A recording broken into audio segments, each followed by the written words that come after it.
Honneur à vous les gars, j'espère que vous allez bien et bienvenue sur Fumigène. Aujourd'hui, on va causer d'un sujet assez sérieux. On va parler du burn-out des youtubeurs. Alors, comment j'ai eu l'idée de faire cette vidéo? Écoutez, je suis passé sur une vidéo de mon gars sur Je Fonce. D'ailleurs, allez check sa chaîne si vous ne le connaissez pas. Et il a parlé du sujet parce qu'il y avait des youtubeurs qui sont, on va dire, tombés malheureusement pour eux en burn-out. Il en a vu certains sur Twitter, etc. Et je me suis dit que ça serait intéressant de faire une vidéo dessus afin de vous donner mon avis, mon analyse dessus sur le burn-out des youtubeurs parce que finalement, ça me concerne et ça concerne aussi, ça concerne tous les youtubeurs, mais ça concerne aussi d'une certaine façon les spectateurs. C'est intéressant pour vous de comprendre ce qu'il y a un peu derrière ces vidéos. Vous voyez ce que je veux dire?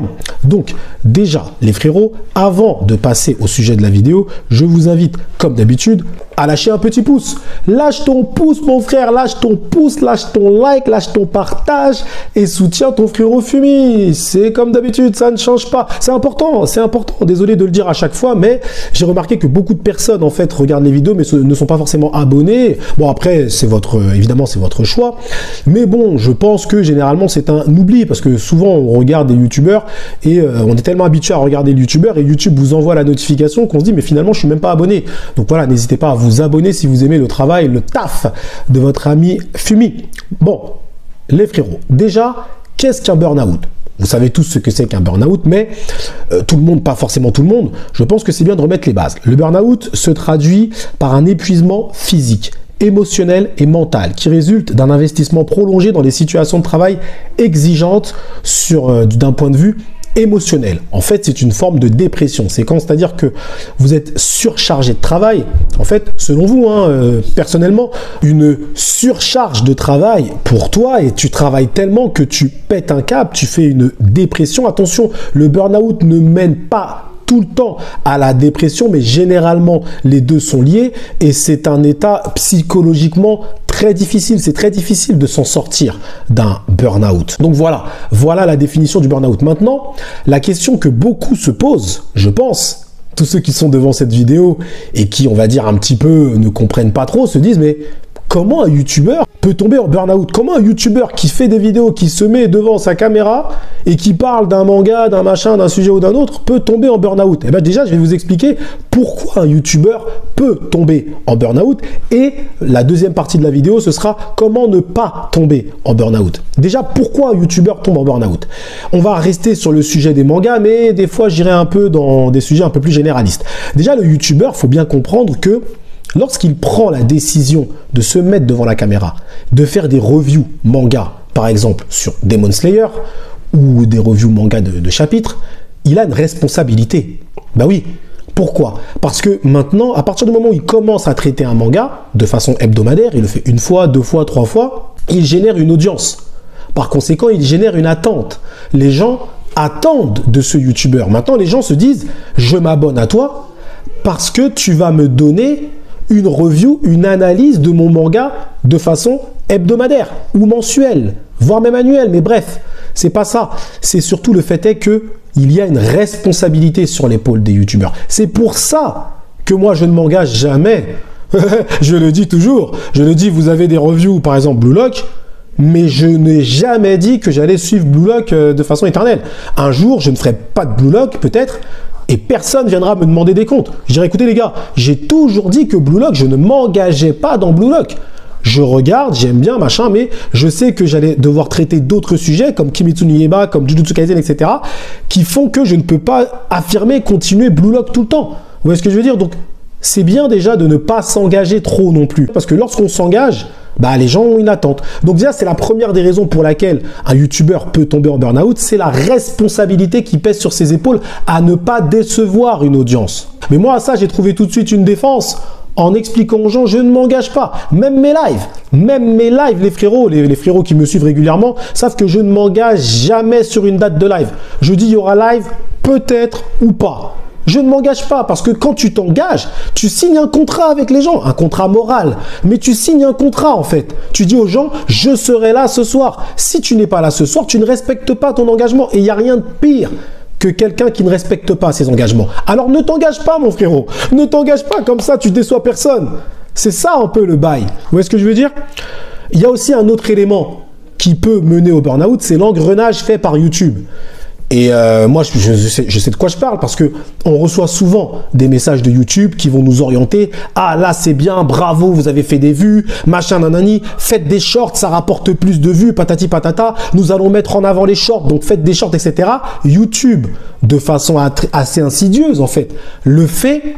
Alors, ils le font peut-être, c'est pas malveillant, attention, ce n'est pas malveillant, mais ils le font quand même, ils encouragent le youtubeur à faire plus de vidéos, ce qui fait que le youtubeur qui vient d'arriver, qui vient de commencer dans le game, va faire plus de vidéos, il va faire des vues et il sera engrainé en fait. Et finalement, il va avoir une charge aussi parce qu'il voudra peut-être ne pas décevoir YouTube, il va aimer avoir les récompenses de YouTube. Ah, bravo, félicitations, machin. Il y a un petit engrenage qui est fait de la plateforme pour que le youtubeur fasse plus de vidéos, plus de vues. Et c'est normal, c'est logique, hein. Eux, ils sont là, c'est le business, hein. YouTube, c'est pas une association caritative, hein. Ils sont pas là pour la veuve et l'orphelin, hein. Eux, ils sont là pour faire du fric, on est bien d'accord sur ça. Donc voilà, mais maintenant, il y a un petit engrenage, on peut le dire aussi, qui pousse le youtubeur à faire plus de vidéos pour faire plus de vues, pour faire plus de machin, etc., etc. Ok? Donc ça, c'est aussi on va dire, ça mène aussi, ça aide forcément le youtubeur à être un peu surchargé. Et d'ailleurs, YouTube, des fois, on voit des messages pour te dire, oui, attention, machin, ne te surcharge pas trop. Ça arrive, ça peut leur arriver. Ils ont des très longs questionnaires où ils font attention aussi un petit peu à la santé des youtubeurs. Voilà, ça peut leur arriver aussi. Attention, c'est jamais tout blanc ou tout noir. C'est toujours un peu gris, toute cette histoire. Vous le savez, ok? Et ensuite, évidemment, la chose qui peut forcément mener, évidemment, au burn-out, c'est le challenge des vues. Parce qu'au début, tu commences là, tu commences à faire tes vidéos, tu le fais pour la passion, généralement, ok? Donc, ta récompense, c'est les vues. C'est normal. Moi, par exemple, quand je fais des vidéos, que ce soit Kingdom ou même d'autres vidéos, lorsque je vois tout de suite la vidéo dépasse les 1000 vues, je suis content. J'ai l'impression que mon travail est récompensé. Donc, au début, les vues, c'est une sorte de récompense pour le youtubeur. Ensuite, une fois que ta chaîne est monétisée, les vues ne sont plus, sont les deux. C'est une récompense, mais il y a aussi le côté argent. Donc, tu as des youtubeurs qui, je pense, veulent faire des vues parce qu'ils veulent la récompense, mais ils veulent aussi l'argent. Ce qui est logique, attention. Donc, il y a ce challenge de faire des vues. Ils vont passer du temps à faire une vidéo. Et si la vidéo n'obtient pas le nombre de vues qu'il a souhaité au début, lorsqu'il faisait son montage, il y a cette forme de déception. Et oui, par conséquent, ces trois raisons sont, selon moi, il y en a peut-être d'autres, hein, mais ces trois raisons sont, selon moi, les raisons pour lesquelles un youtubeur peut tomber en burn-out. La responsabilité qui pèse sur ses épaules lorsqu'il s'engage dans quelque chose, l'engrenage fait par YouTube, fait aussi, évidemment, sans le vouloir, mais par les abonnés qui disent « Allez, vas-y, fais ça, vas-y, fais ça ». Mais eux, ils le font dans un sens « Vas-y, fais plus de vidéos, fais plus de vidéos ». C'est normal, c'est le jeu. Donc, le youtubeur, il doit savoir maîtriser toute cette pression. Vous voyez ce que je veux dire? Et il y a évidemment le challenge des vues qui, pour moi, est la raison prioritaire. C'est les gens, quand ils font pas assez de vues, ben, ils vont être déçus. Oh, putain, j'ai pas fait de vues, j'ai passé du temps au montage, etc. Et finalement, ma vidéo fait pas de vues. Voilà, il y a cette tristesse. Moi, par exemple, j'ai fait une vidéo récemment sur The Last Kamit. Franchement, la vidéo m'a pris un très bon... Franchement, je l'ai montée pendant au moins 4-5 heures, pour être honnête avec vous, les frérots. Et effectivement, les résultats de la vidéo m'ont un peu déçu, parce que je me suis dit, ah, c'est dommage. Le temps que j'ai mis, effectivement, tout l'investissement que j'ai mis dans la vidéo, je ne suis pas récompensé en nombre de vues. Vous voyez ce que je veux dire? Mais c'est pas grave. C'est comme ça. En fait, c'est le jeu. Et parce que derrière, je ferai une vidéo, il n'y aura quasiment aucun montage, elle va faire plus de vues. Donc, d'une certaine façon, ça se compense. Voilà les raisons pour moi pour lesquelles un youtubeur peut tomber en burn-out. Maintenant, comment ne pas tomber en burn-out? La première, on va dire, pour moi, solution, c'est déjà, il faut que tu fasses un sujet passion, mon frérot. Ne te lance pas sur YouTube avec un sujet qui ne te passionne pas. Pourquoi? Je vais prendre un exemple tout bête. Un mec qui se lance dans le manga game. Il se dit, ouais, vas-y, qu'est-ce qui fait plus de vues? One Piece, ok, je fais du One Piece. Ok, tu fais du One Piece. Tu vas faire des vues. Ça, c'est clair. One Piece, ça fait des vues. Il n'y a pas de problème. Mais est-ce que tu kiffes One Piece? Je ne kiffe pas. Mais il y a un problème là-dedans. C'est que si tu fais du One Piece uniquement pour avoir des vues, alors tu vas faire kiffer les gens, certes, mais pour toi, tu considéreras ça comme une charge de travail et non une passion. Moi, lorsque je fais une review Kingdom, c'est pas une charge de travail. Non, parce que j'ai envie de vous donner mon avis. C'est même vous qui êtes chargé. C'est même pas moi qui suis chargé. Moi, quand je fais mes reviews Kingdom, je veux vous donner mon avis. Quand je fais mes lives, c'est parce que j'ai envie. Vous voyez ce que je veux dire? Mais si je le faisais juste pour les vues, pas d'envie, c'est une charge de travail. Oui, c'est une charge de travail parce que tu fais quelque chose que tu n'apprécies pas. Donc, la première des solutions pour ne pas tomber en burn-out, pour déjà te protéger de ça, fais un sujet qui te passionne. Je vais vous donner un exemple tout bête. Beaucoup de personnes m'ont demandé, ouais, mais Fumi, tu faisais du Jojo avant, t'as arrêté Jojo. Pourquoi? Les frérots, moi je le dis en toute sincérité, j'ai commencé à lire la partie 8. Franchement, j'ai pas accroché du tout. Mais j'ai pas accroché avec la tête du héros, rien. Je n'ai pas accroché du tout. Pourtant, tout le monde, il y a énormément de monde qui sont venus me voir, qui m'ont dit, Fumigène, tu fais du Jojo, mais ça va péter, frérot, du Jojo Lion, la partie 8, là, c'est un truc de fou et tout. Tout le monde attend ça. J'ai eu énormément de demandes et je ne l'ai pas fait. Parce que je n'ai pas senti le truc. Je n'ai pas senti la chose. Je sentais que ça allait faire des vues, ça c'est clair au vu du nombre de personnes qui m'ont sollicité, mais je n'ai pas eu cette hype que j'avais pour les autres parties. Donc j'ai dit non, je ne le fais pas. Je continue sur mon Kingdom, Dragon Ball, Radiant, machin. Je continue sur ce qui me hype. Même si Dragon Ball Super, c'est vraiment parce que c'est mon manga de cœur, Dragon Ball. Mais bref. Donc, le truc, c'est que si tu sens qu'il n'y a pas cette passion, cet honneur, ne le fais pas. Ne le fais pas, frérot. Fais un sujet passion. Moi, Kingdom, c'est un bon exemple sur cette chaîne. Parce que moi, personne ne peut me dire que j'ai fait Kingdom pour des vues. Personne ne peut me dire ça. Pourquoi? Parce que lorsque j'ai commencé Kingdom, les vidéos, elles faisaient 50 vues. 50 vues, 30 vues. Jusqu'à... Je les regardais moi-même, c'est moi qui faisais les vues.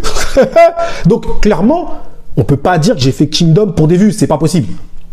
C'est après que ça a pris. Après. Mais personne ne peut me dire ça. Parce que quand j'ai commencé Kingdom, mais vas-y, personne calculait Kingdom sur ma chaîne. Même les gens, ils se demandaient, mais c'est quoi ça? De Jojo à Kingdom, qu'est-ce qu'il fait lui? Vous voyez ce que je veux dire? Donc moi, j'ai commencé Kingdom parce que je me suis posé une simple question. J'en parlais avec mon frérot. Je lui ai dit, écoute, Jojo, là, la partie 8, je suis pas chaud. On m'a dit, ouais, mais t'as vu, faut que tu... Voilà, mes frérots, ils m'ont dit, vas-y, faut que tu continues. T'as fait la 6, t'as fait la 5, t'as fait la 6, t'as fait la 7. C'est logique de faire la 8. Je suis pas hype sur ça. On m'a dit, ouais, mais c'est quoi qui te hype actuellement? Je dis, bah, c'est Kingdom. C'est Kingdom qui me hype. Je me suis dit, bah, vas-y, je fais ce que j'ai envie de faire. Eh bien, c'est ça, frérot. La clé pour ne pas tomber en burn-out, fais un sujet passion. L'autre solution, évidemment, c'est de savoir aussi déconnecter. Des fois, il faut lâcher. Pendant une semaine, lâche. Pendant quelques jours, lâche. Tu ne checkes même pas les messages. Lâche. Il faut savoir déconnecter. Même si tu ne veux pas déconnecter, déconnecte. C'est pas grave. La deuxième chose. La troisième chose, pour ceux qui veulent en vivre, je dis bien pour ceux qui veulent en vivre, faites des formations. Allez voir les autres youtubeurs, discutez avec eux. Des guides, des cours, des machins, des ceci. Pour ceux qui veulent en vivre. Hein. Si tu veux pas en vivre, tu fais ça pour la passion, frérot. Pas besoin de formation ou quoi que ce soit. Mais si tu sais que tu veux en vivre, tu veux vivre de YouTube, tu veux vivre des réseaux sociaux, fais des formations. Prépare-toi, blinde-toi avant d'y aller. Parce que les gens, tu dois te nourrir de l'expérience des autres. Si vous êtes à la recherche de formations, machin, sur YouTube, etc., moi, je peux vous orienter. Je peux vous orienter des formations vraiment pas chères. Mais genre des trucs à, vous inquiétez pas, hein, des trucs à 5-7 euros. C'est pas le prix qui est important. C'est le fait de se prémunir. Ok? Et forcément, si vous passez par votre ami Fumi, il y aura des petites réductions, évidemment. Mais l'idée, c'est ça. L'idée, c'est déjà de se prémunir avant de se lancer. C'est pas une question d'argent, pas une question de dire je vais mettre 50, 100, 200. Non, il vous faut un guide, il vous faut une base. Il vous faut quelque chose avant de vous lancer. Ok, je commence par ça, ensuite je fais ça, ensuite je fais ça, ensuite je fais ça. Mais il faut que je fasse attention à ça. Il faut vous prémunir. Surtout, il y en a qui se lancent très jeunes. Donc pour moi, s'ils se lancent comme ça, ils veulent en vivre. Et derrière, ils sont pas blindés, etc. Ils ne maximisent pas leurs chances de réussite. Pour moi, c'est une erreur. À part si tu le fais pour la passion. Là, tu t'en balèques, clairement. Donc n'hésitez pas à venir voir votre ami Fumi. Moi, vous allez devenir des youtubeurs de ouf. Donc voilà. Voilà les frérots, comment ne pas trop tomber finalement dans le burn-out. Évidemment, une bonne santé, dormez, etc. Buvez de l'eau, patati patata. Les conseils d'hygiène et de santé, on va dire basiques, évidemment. Mais surtout, la base pour ne pas tomber là-dedans, c'est de se préparer. D'accord? Préparez-vous. Et ne faites pas des sujets uniquement pour faire des vues. Faites des sujets passion. Faites des sujets qui vous passionnent. Et après, si vous voulez en vivre, c'est autre chose. Il faut se former, il faut faire des formations, il faut faire des trucs. Pour moi, il faut faire ça. Clairement et simplement. Donc voilà les frérots. Et mon avis sur la question, c'est qu'il n'y a pas de honte à tomber en burn-out. Il n'y a pas de honte, clairement, pour tous les youtubeurs qui sont déjà tombés dedans.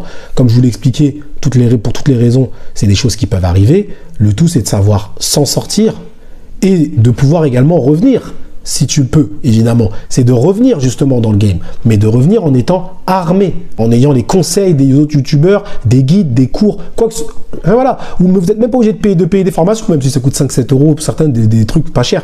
Mais vous n'êtes même pas obligé de faire ça. Allez voir les réactions, les machins sur Internet, discuter un peu, voilà, avant de vous lancer comme ça. Parce que des fois, il y en a certains qui se lancent, ils s'imaginent quelque chose et finalement, quand ils arrivent, ils voient que c'est comme ça, ils disent putain, merde, c'était ça en fait.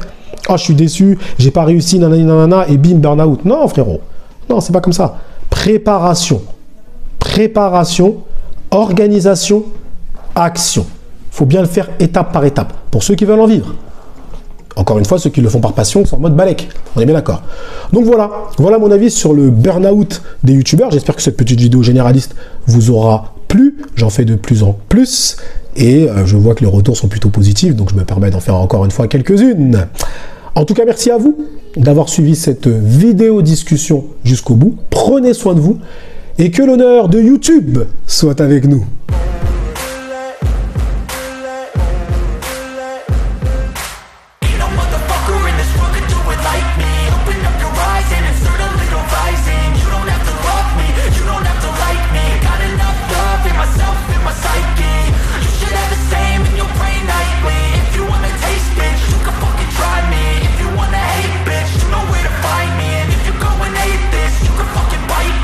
Cruising in my lane fast, call it high speed. I've been working hard, yeah, I've been working nightly. If you think you'll win, ha